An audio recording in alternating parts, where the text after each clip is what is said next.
A large percentage of state budget is formula driven. It's not as if we come to Annapolis every year and start from scratch or whole cloth and make decisions about funding levels. We have formulas that fund Medicaid.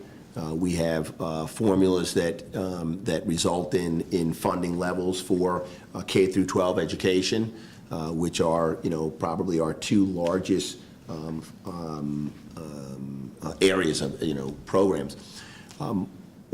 What I have said on a number of occasions over the course of this campaign is we need to take a look at our funding formulas and ask ourselves whether or not they reflect the value, the commitment in whether it's in education, whether it's in healthcare, and whether or not, or in transportation and the highway user revenue, which was the subject of a lot of conversations or discussions this week at MML, and in doing so, make those adjustments to the formulas so that they too reflect our priorities.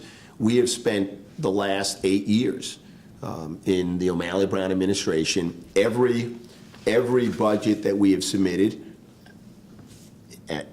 by necessity was balanced.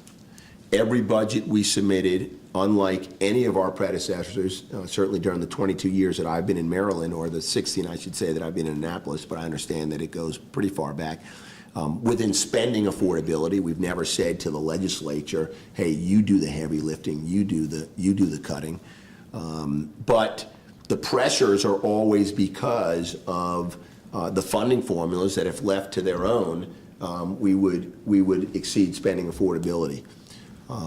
So, as we're making these adjustments to the formula,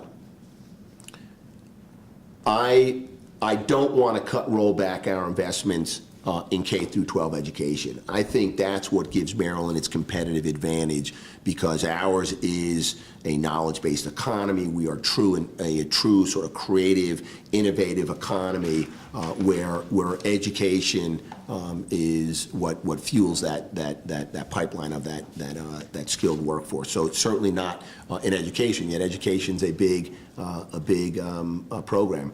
So as we look at these all across the board, and we are looking at our revenues, that very first question I asked about revenues, we may find in the Brown-Ullman administration that we're going to bring down spending levels across the board, and just bring it down across the board.